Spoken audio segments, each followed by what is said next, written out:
Hey guys, welcome to Digital Tech Studio. In this tutorial, I'm going to share how to copy and paste on Mac. So let's get started.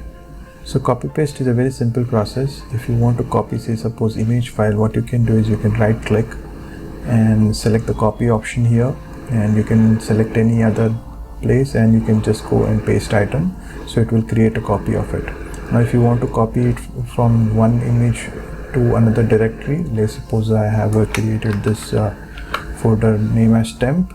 Now if I want to copy it, I can drag and drop here, or I can just say copy here, and then I can go and paste item and it will automatically paste it. So you can see it has been pasted.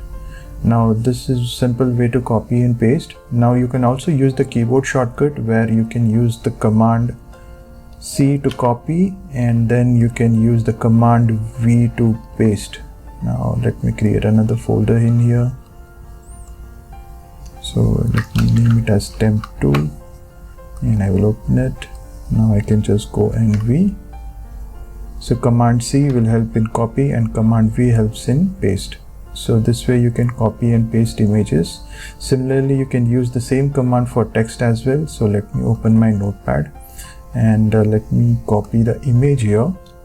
So I have copied this image, and let me say command V, or let me just directly paste it, and it will paste the image from this image to here.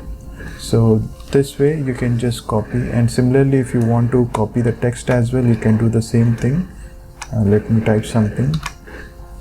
This is a sample text.